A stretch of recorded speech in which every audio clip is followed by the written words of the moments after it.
Aujourd'hui, je vous emmène en Ribera del Duero, dans une des plus belles propriétés qui s'appelle le domaine de Pingus. Alors Pingus, alors, nous n'allons pas voir un Pingus, parce qu'un Pingus, c'est un des vins les plus recherchés sur la planète. Je ne l'ai personnellement jamais goûté, mais je suis certain que, au vu de ce qu'on va goûter aujourd'hui, on va déjà avoir une petite idée du travail de Monsieur Sissek. Peter Sissek est le propriétaire du domaine de Pingus.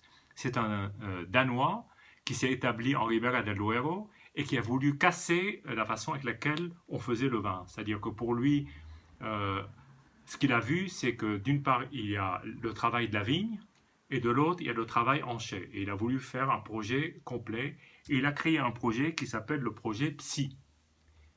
Psy comme la lettre de l'alphabet grec, mais aussi Psy comme Peter Sissek. Donc ce que nous allons déguster, c'est un Psy 2015.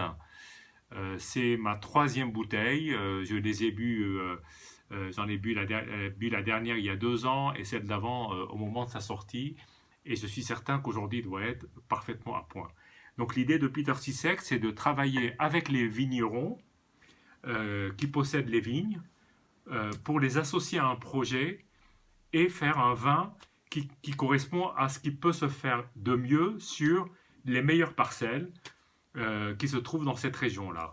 Donc on travaille essentiellement deux types de raisins. Le Tempranillo, évidemment, à très grande majorité, pratiquement 90%, et le reste, c'est des vieilles vides de Grenache.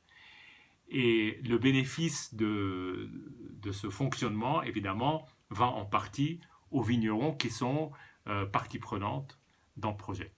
Voilà. Donc nous allons goûter ce vin. Donc déjà,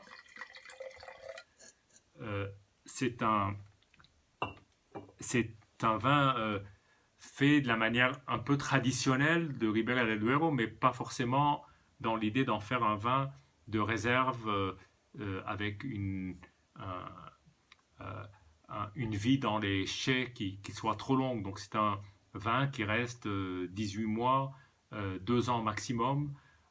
Aujourd'hui, on voit apparaître le 2018, donc voilà, 1 an et demi d'élevage.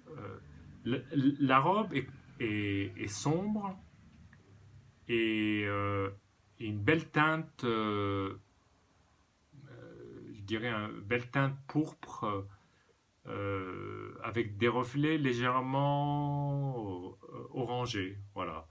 Donc un peu tuilé. Ce vin a déjà commencé à évoluer. Et, euh, et au nez, ce qui frappe, c'est ce qui m'a toujours frappé dans le Psy, c'est il y a un côté olive noire très marqué, épices mais plutôt olive noire, mais fruits noirs aussi, et une odeur de tabac brun, voilà. Très beau bouquet. Là, je viens de l'ouvrir, donc il est en train de s'émanciper dans le verre et de se dévoiler petit à petit. En bouche,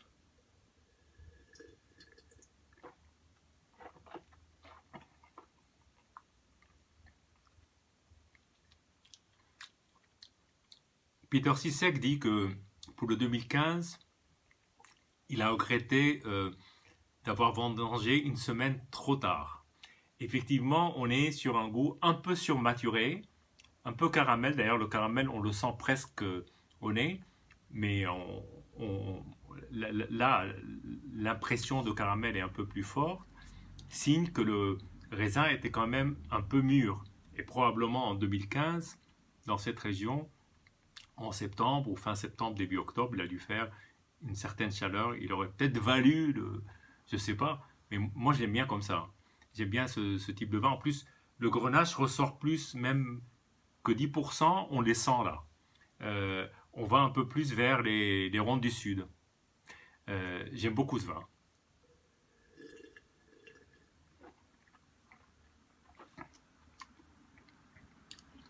Ce que je peux en dire pour conclure, c'est que il est admirablement bien fait.